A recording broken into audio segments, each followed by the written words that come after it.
Hello everyone, today we have new video review, and as you can see, this time we will be checking something different from what we are usually checking. I mean, we have some base kits, but here we have Meng kit in 1/35 scale. I know some of you will say that it is not that new, because here on the box I can see that it was released in 2014, but that's the kit we bought for our own money, and I really like the subject, so that's why I decided to get it. And we are going to check what is actually supplied here and why it will be interesting for you or why you shouldn't buy it. As you can see here, we have the version without interior, but it is with Busk 3, and this is a typical Meng kit, so it will be really interesting to see what is supplied inside. So first of all, box size is quite big, I would say. We have here a nice box art and short list of the features, but we are not going to read them obviously. But the only thing I can say is that we get in workable tracks for sure. And here on the side you can see some profiles for one of the marking options. This is a quite heavy box, I would say.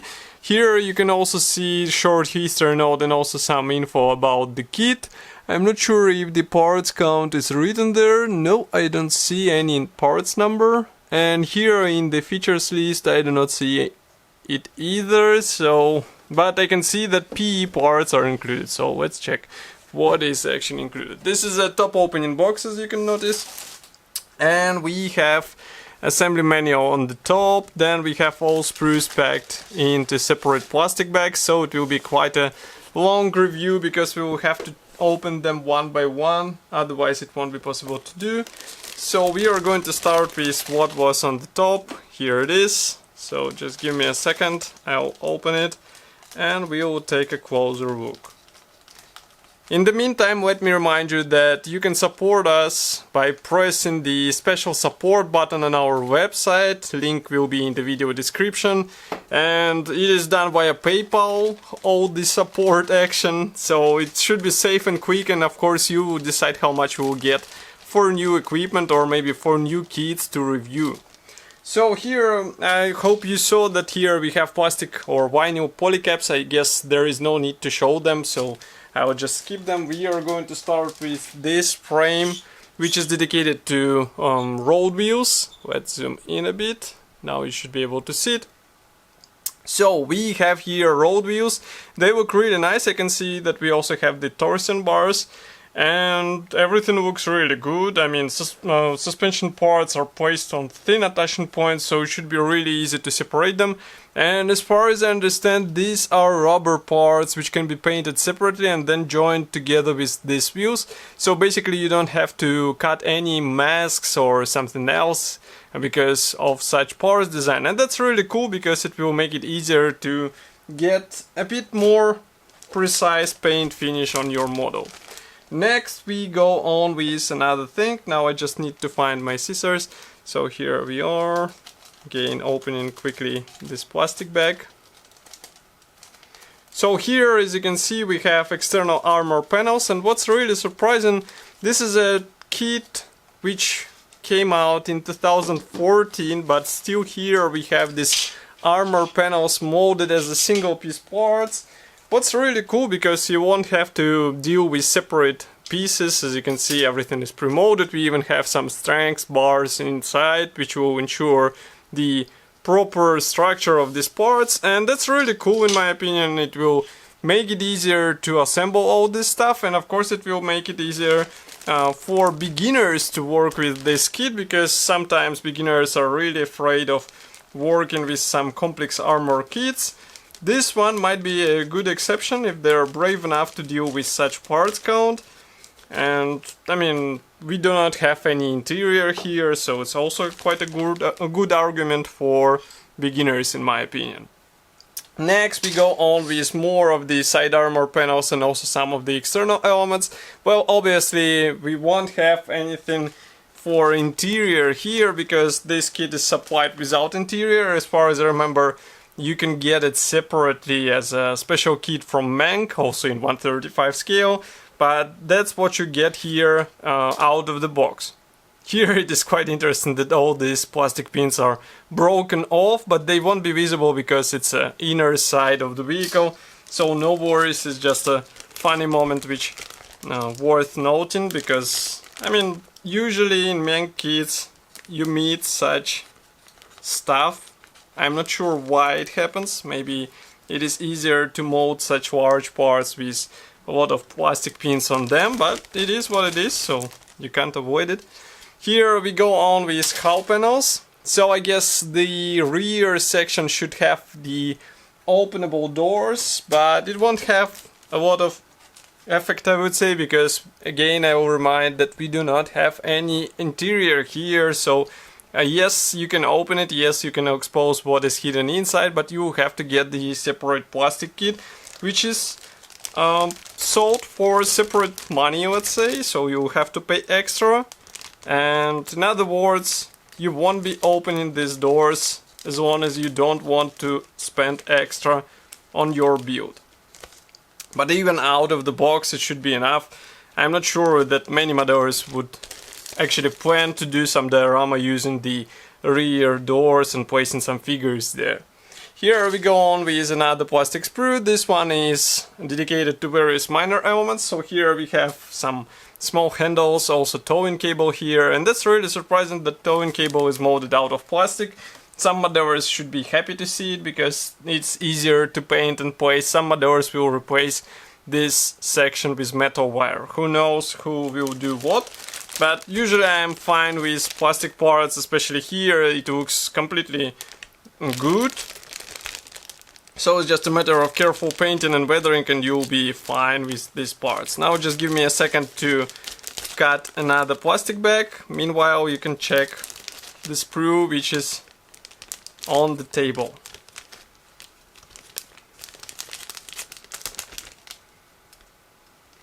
Okay, I am almost done with this plastic bag.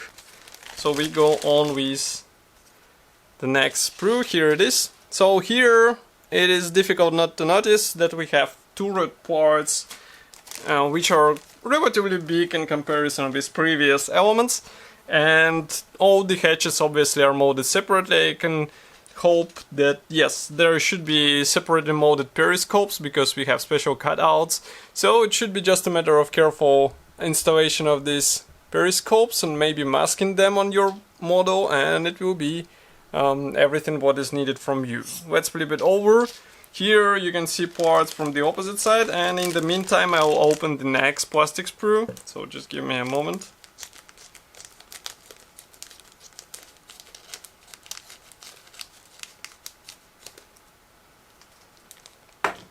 Okay, so let's go to the next sprue. Here it is. Again, some of the turret parts. I can see also some of the guards which will be placed on the hull. And again, note that some parts are molded as a complex shaped elements. This should add to the ease of assembly. Some modders will appreciate such design. And of course it will speed up the assembly process, because you won't have to deal with separate bits. Okay, now I'm going to open another plastic bag. Here I can see on the plastic bag which I'm opening some of the internal parts, but these are mostly used in order to establish some structure in the kit, so it's not that important in my opinion. Just give me a sec.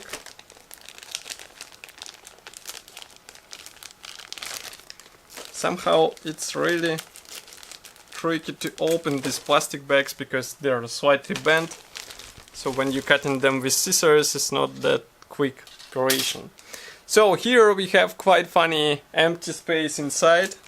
I guess it was used for some different parts which are not handy for this kit, or maybe they're used in order to mold these one piece small parts in such design, because otherwise it won't be possible with molding technology available. Who knows, because again I remind, this kit was released 6 years ago and it's pretty much self-explanatory. And as far as I remember, new kits from Meng are even more sophisticated in molding, so there is no surprise that we have such stuff here.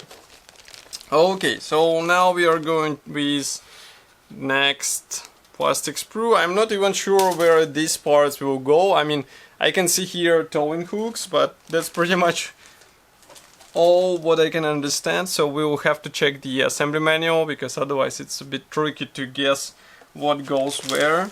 And in the meantime, again, I'm opening the next plastic bag.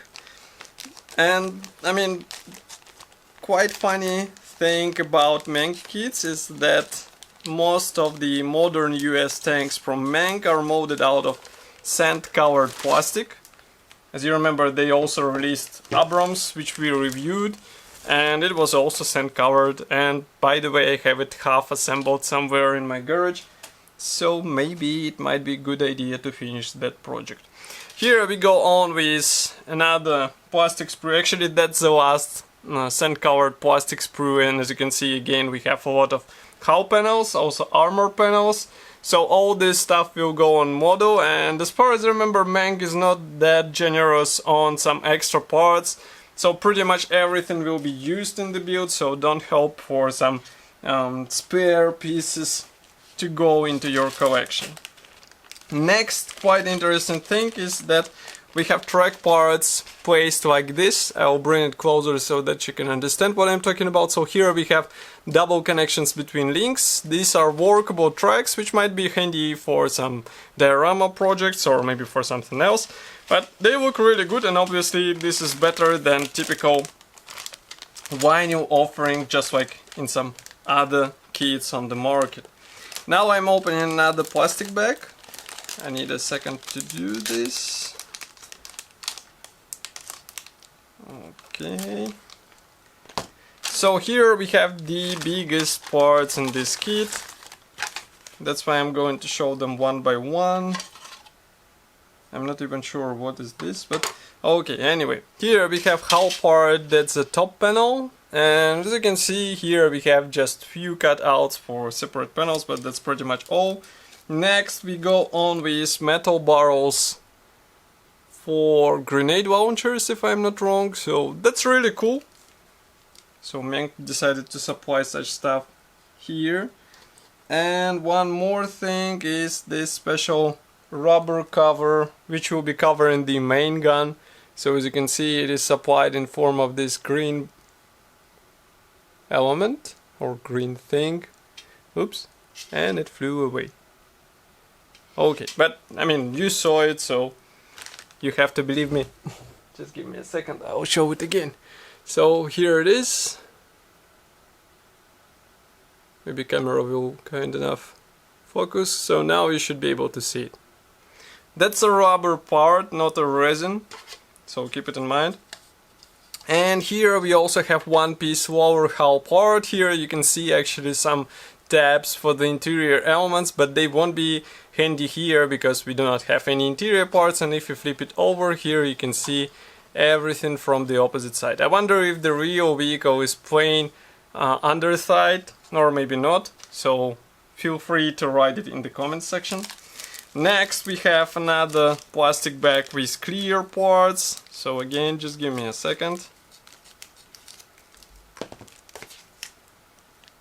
Here we have several plastic frames with periscopes. As you can see, they are wrapped in plastic, so it should protect it from possible scratches. They were packed into a separate plastic bag and they are also wrapped in plastic.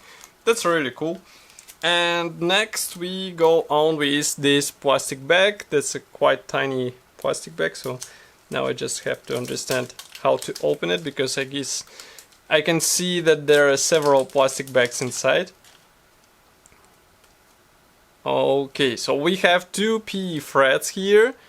I guess this one is a template for painting, so basically you can use it for wheels. That's my guess. And then another one is for decals sheet, so just give me a second, I'll open it and we'll take a closer look. As far as I remember, Meng usually features decals from cartograph, so this one shouldn't be exclusion from this rule. And yes, it is printed in cartograph. So here you can see this decals sheet. Okay. And now we can move on to the assembly manual. This one is printed in form of large color printed brochure. We can zoom out a bit so you can see whole brochure, and here it is. So on the first pages we will have a short history note in several languages, even in Russian as far as I remember. That's always what surprises me in Meng kits, because they decided to use Russian language as well. Not that many manufacturers actually focus on this.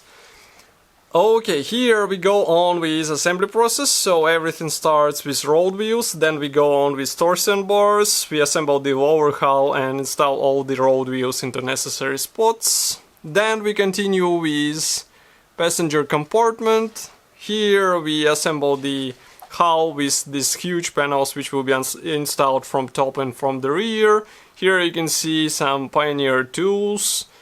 Next we continue with exterior armor.